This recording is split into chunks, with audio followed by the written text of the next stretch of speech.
In questo tutorial andremo ad apprendere come modificare l'indirizzo primario di un contatore Envas attraverso il software EcoBox Toolkit Lite.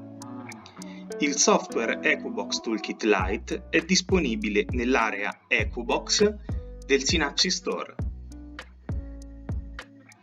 Il codice del prodotto è syn.eqsw1.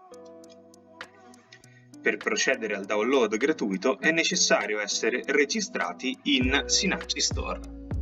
Una volta scaricato il software ed installato nel proprio PC, accedere al software.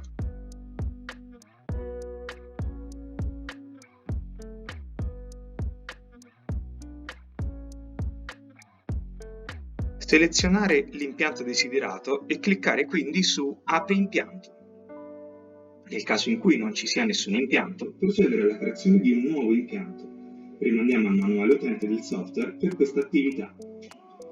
Selezionare sezione Cavo Envas. Quindi indirizzamento dispositivi. Si assume in questo caso che sia stata già eseguita una fase di ricerca contatori e conseguente salvataggio. Per proseguire sarà necessario collegare un level converter 60 o 250 ai contatori in campo. Ricordiamo che la comunicazione tra level converter 60 e PC avviene tramite cavo USB to mini USB, mentre per la comunicazione tra level converter 250 e PC è necessario l'utilizzo dell'accessorio syn.eq USB 232. La procedura prevede la realizzazione di 4 fasi. Cliccare su Leggere indirizzi primari.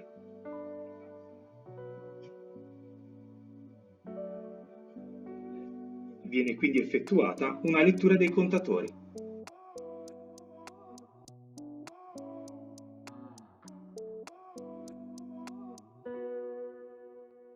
Terminata la lettura, cliccare su Assegna automaticamente.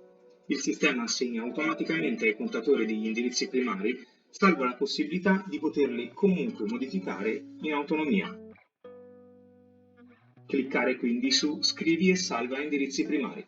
Vengono quindi inviate ai contatori le configurazioni definite al punto precedente.